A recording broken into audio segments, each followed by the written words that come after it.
ഈ ഐക്യ ചർച്ചകൾ നടക്കുകയും അതിനുള്ള പ്രാരംഭ ചർച്ചകളെ കുറിച്ച് തീരുമാനങ്ങളിലേക്ക് പോവുകയും പിന്നാലെ ഈ പത്മഭൂഷൺ ബഹുമതി അദ്ദേഹത്തിന് ലഭിക്കുകയും ചെയ്തത് അല്ലല്ല, അത് അതിനകത്ത് പൊളിറ്റിക്സ് ഉണ്ടോ എന്ന് എനിക്ക് സംശയം. അതായത് മകൻ BJP-ക്കാരൻ, അദ്ദേഹം ചർച്ചയ്ക്ക് വേണ്ടി വരുന്നു. 2-3 ദിവസം കഴിയട്ടെന്ന് പറഞ്ഞ് 3-4 ദിവസം പോയി കഴിഞ്ഞപ്പോൾ ഇത് പ്രഖ്യാപിച്ച് കഴിഞ്ഞപ്പോഴത്തേക്കാണ് ഇന്ന് വരെ ആ വരുന്ന കാര്യത്തെപ്പറ്റി ഞങ്ങൾ ഈ തീരുമാനം എടുക്കുന്നിടം വരെ എപ്പോൾ വരും, എങ്ങനെ വരും എന്നൊന്നും പറഞ്ഞിട്ടില്ല. ഒരു ചർച്ച നടന്നിട്ടില്ല, ഐക്യം പ്രാബല്യത്തിൽ വന്നിട്ടില്ല. ആ സാഹചര്യത്തിൽ ഞാനിത് എൻ്റെ സംഘടനാ നേതൃത്വത്തെ അറിയിച്ചു. ഇത് കാലതാമസമുണ്ടായി. അതായത് അന്ന് മാധ്യമങ്ങളെ കണ്ട് പറഞ്ഞത് ഇന്നോ നാളെയോ ആയി വന്ന് കാണുമെന്നുള്ളതായിരുന്നു പറഞ്ഞത്. ഒന്നുമില്ലല്ലോ. പക്ഷെ വന്നില്ല എന്ന് മാത്രമല്ല, അതിൽ താമസം ഉണ്ടാകുകയും ഒരു കമ്മ്യൂണിക്കേഷൻ ഉണ്ടാകുകയും ചെയ്തില്ല. പിന്നെ അതിനുശേഷം വന്നിട്ടില്ല. അല്ല, അദ്ദേഹം ഈ കാര്യത്തിന് അവർ അച്ഛനോ മകനോ വന്നിട്ടില്ല. മകനെ വിടാമെന്നൊടുവിൽ പറഞ്ഞപ്പോഴാണ് ഞാൻ പറഞ്ഞത്, മകനോട് ഞാൻ പറഞ്ഞു വരണ്ട, കാരണം ഇതിനകത്ത് നിങ്ങളൊരു രാഷ്ട്രീയ നേതാവാണ്, രാഷ്ട്രീയ നേതാവ് എന്നുള്ള നിലയിൽ നിങ്ങളെ ഈ ചർച്ചയിൽ പങ്കെടുക്കുന്നതിൽ ഞങ്ങൾക്ക് താല്പര്യമില്ല എന്ന് പറഞ്ഞു. അല്ലല്ല, അത് ഞാൻ നേരത്തെ പറഞ്ഞല്ലോ, പത്മഭൂഷൺ കൊടുത്തതിലൊന്നും ഞങ്ങൾക്ക് ആർക്കും അതൃപ്തിയൊന്നുമില്ല. അദ്ദേഹത്തിന് അർഹതപ്പെട്ടാണെങ്കിൽ അദ്ദേഹത്തിന് അർഹതപ്പെട്ടത് തന്നെ, അതിനകത്ത് ആക്ഷേപമൊന്നും ഞങ്ങൾക്കില്ല. അതിനെ ഈ ഇതുമായിട്ട് രാഷ്ട്രീയമായി എന്തോ കണക്ഷൻ ഉണ്ട് എന്നുള്ള ഒരു എല്ലാം കൂടെ ചേർത്ത് വായിക്കുമ്പം രാഷ്ട്രീയമായ ഇടപെടൽ ഇതിനകത്ത് ഉണ്ടായിട്ടുണ്ട് എന്നുള്ളത് വ്യക്തമായതുകൊണ്ടാണ് ഞാൻ അതങ്ങനെ. അല്ല, ഞാനിപ്പോൾ അത് ചോദിക്കുമ്പോൾ ഞാൻ വെള്ളാപ്പള്ളി ഏത് പാർട്ടിയാണ്? മകന് BJP ആണെന്ന് അറിയാം. വെള്ളാപ്പള്ളി ഏത് പാർട്ടിയാണ്? പറയാനൊക്കുമോ? നിങ്ങൾക്ക് ആർക്കെങ്കിലും പറയാനൊക്കുമോ? സമീപകാലത്ത് ഇടതുപക്ഷ സർക്കാരിനെ പുകഴ്ത്തി നിൽക്കുന്നതാണ് കണ്ടിട്ടുള്ളത്. പക്ഷെ അതിനിടയ്ക്കാണ് പത്മഭൂഷണം വന്നത്. അപ്പം അവിടെ ഇവിടെ എല്ലാം കൈയുണ്ടെന്നുള്ളതാണോ സംശയം? ഇത് അങ്ങനെ ഒന്നും ഞാൻ പറയാം, അവിടെ എവിടെയും കയ്യൊന്നും ഞാൻ പറയുന്നില്ല. ഇതിനകത്ത് അദ്ദേഹം ഈ NSSൻ്റെ തീരുമാനത്തെ സംശയിക്കുന്നത് പോലെ ഞാൻ കൂടുതലായി സംശയിക്കുന്നു ഇവരുടെ ഈ ഐക്യത്തിൻ്റെ പിന്നിൽ ഇടപെടലുണ്ട്, ആരെയോ ഇടപെടലുണ്ട്. ഈ വെള്ളാപ്പള്ളിക്ക് രാഷ്ട്രീയം, മകന് കൃത്യമായിട്ടൊരു രാഷ്ട്രീയമുണ്ടല്ലോ. ആർക്കാ? മകന് രാഷ്ട്രീയമുണ്ടല്ലോ കൃത്യമായിട്ട്. അതാണോ ഈ ഒരു പിന്മാറ്റത്തിന് കാരണം? അല്ല, രാഷ്ട്രീയക്കാരനെ ഇങ്ങോട്ട് വിട്ടതില്ല. മകനെ അദ്ദേഹത്തിനൊരു ലക്ഷ്യം കാണുമല്ലോ, ആ ലക്ഷ്യമുള്ള ഒരാളിനെയാണ് ഈ ചർച്ചയ്ക്ക് വിടുന്നത്, ഇങ്ങോട്ട് വിടുന്നത്. അതെങ്ങനെ ഒക്കൂ? അപ്പം ഞങ്ങൾ BJP-യുമായിട്ട് ബന്ധമാണ്, അങ്ങനെയാണ്, ബാന്ധവമാണ്. ഞങ്ങൾക്ക് ഒരു പാർട്ടിയുമായിട്ടുള്ള ബന്ധം ഉണ്ടെന്ന് വരുത്താനോ, ഏതെങ്കിലും സമുദായത്തിന് ഞങ്ങൾ എതിരാണെന്നോ, ഏതെങ്കിലും മതത്തിന് ഞങ്ങൾ എതിരാണെന്നോ വരുത്താൻ ഞങ്ങൾ സമ്മതിക്കത്തില്ല.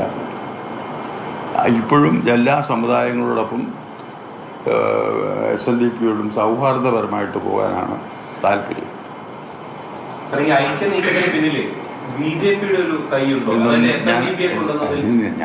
ഞാനതല്ലേ പറഞ്ഞത്.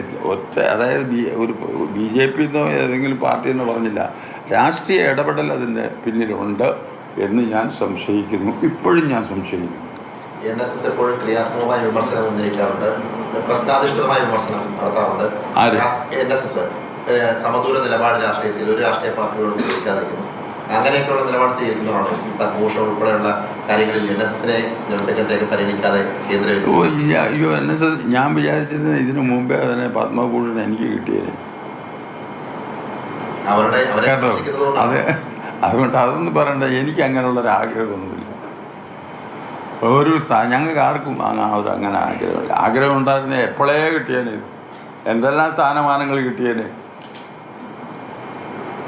ഗവൺമെൻറ്റിന് ഒന്നും വിഷമിക്കാതെ തന്നെ അവർ അത് നടത്തിയെടുത്തത്.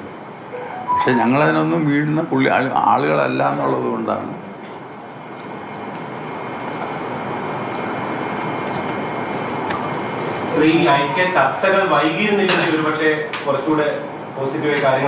അല്ല, ഐക്യ ചർച്ചകൾ വൈകുന്നു ഇതുപോലുള്ള കോംപ്ലിക്കേഷൻസ് വരുന്നു. ഇതൊക്കെ കൊണ്ടാണ് അങ്ങനെ ചിന്തിക്കുന്നത്. വെള്ളാപ്പള്ളി നേരിട്ടെത്തിയിരുന്നെങ്കിൽ മറിച്ചാവുമായിരുന്നു. അത് അന്നേരം അത് പറയാം. ഞാനിപ്പോൾ പറയുന്നത് ഈ വൈകാനുള്ള ഒരു കാരണമായിട്ട് അല്ലെങ്കിൽ ആ സമയത്തുള്ള ഒരു പ്രധാന സംഭവം പ്രധാനമന്ത്രിയുടെ കേരളത്തിലേക്കുള്ള ഒരു വരവായിരുന്നു. പ്രധാനമന്ത്രി വന്ന് പോകുന്നതിൻ്റെ ഒരു ഗ്യാപ്പാണ് ഉണ്ടായതെന്നാണ് അറിയാൻ സാധിച്ചത്. അപ്പോൾ അതൊരു രാഷ്ട്രീയമായിട്ട് തോന്നുന്നു. എനിക്കതൊന്നും അറിയാൻ, ഞാനതൊന്നും പറയാൻ ശക്തനല്ല. ഇപ്പോൾ ഇന്ന് വെള്ളാപ്പള്ളി നടേശൻ പ്രസംഗിക്കുന്നത് കേൾക്കുമ്പോൾ വീണ്ടും ഒരു ഐക്യത്തിന്റെ വാതിൽ തുറന്നിടുന്നത് പോലുള്ള ഇല്ല, അത് അടഞ്ഞ അധ്യായം. അത് സൗഹാർദ്ദത്തിന് പോകാമെന്ന് നമ്മൾ പറയുന്നുണ്ട്. ഐക്യത്തിന് രണ്ട് ധ്രുവത്തിൽ നിൽക്കുന്ന ആളുകൾ തമ്മിൽ എങ്ങനെ പൊരുത്തപ്പെടും? അത് അവരുടെ പ്രവൃത്തിയിൽ കൂടെ കാണിക്കുന്നു. എന്ന് വെച്ചാൽ നമ്മുടെ ഐക്യ ചർച്ചയിൽ തന്നെ BJP-കാരനായ മകനെ അവിടുന്ന് ചർച്ച നടന്നിട്ടുമില്ല. ഐക്യത്തിലേക്കൊക്കെ പോയി കഴിഞ്ഞാൽ NSSന്റെ അടിസ്ഥാന കാര്യങ്ങളിൽ പോലും മാറ്റം ഉണ്ടാവുമെന്നൊരു തോന്നലാണ്. അത് ഉണ്ട്, ഞങ്ങൾക്കത് നല്ലവണ്ണം ഉണ്ട്. അതുകൊണ്ട് തന്നെ അത് രാഷ്ട്രീയം സമുദായം തമ്മിലുള്ളത് ഇത് ഇപ്പം തന്നെ ഞാൻ ചോദിച്ചത് പിന്നെ ഒരു വിഭാഗത്തിനെ മിണ്ടാതെ സൈലൻ്റായി നിന്നുകൊണ്ട് ബാക്കിയുള്ളവരുടെ ഐക്യമല്ലേ ഈ പറയുന്നത്. പക്ഷെ ഞങ്ങൾ ഉദ്ദേശിച്ചത് അങ്ങനല്ല. SNDP NSS ഐക്യം ആണ് ഉദ്ദേശിച്ചത്. അല്ല മറ്റേ ഐക്യമൊന്നും ഇപ്പം ഞങ്ങൾ ഉദ്ദേശിച്ചില്ല. വേണ്ടെന്നുള്ളതല്ല, ഇപ്പം ഞങ്ങളത് ഉദ്ദേശിച്ചില്ല. ഒരേ സമയം ഈ സമുദായത്തിന് നേതാവായി പ്രവർത്തിക്കുകയും മറുവശത്ത് രാഷ്ട്രീയത്തിന് വേണ്ടി പ്രവർത്തിക്കുകയും ചെയ്യുന്ന ഒരു സമീപനമാണല്ലോ ഉഷാറുള്ളത്. അല്ലാതെ അത് ശരിയാണെന്ന് തോന്നുന്നത്. അത് നിങ്ങൾ പറഞ്ഞാൽ മതി, ഞാൻ പറയുന്നില്ല. ഇതിനകത്ത് പൊതുവെ ചർച്ച ചെയ്യുന്ന ഒരു കാര്യമാണ് മകൻ BJP-ക്കൊപ്പം നിൽക്കുന്നു, അച്ഛൻ CPM-നൊപ്പം LDF-നൊപ്പം നിൽക്കുന്നു എന്നുള്ളത്. അതുകൊണ്ടും ഒരു പ്രശ്നമുണ്ടോ? അങ്ങനെ തോന്നിയിട്ടുണ്ടോ? വെള്ളാപ്പള്ളിക്ക് രാഷ്ട്രീയമില്ല നേരത്തെ. അത് അവരുടെ സ്വാതന്ത്ര്യമല്ലേ, അവർ നിന്നോട്ടെ. പക്ഷേ ഇത് ഞങ്ങൾ ഇവിടെ കാണാൻ കഴിഞ്ഞോട്ടെ.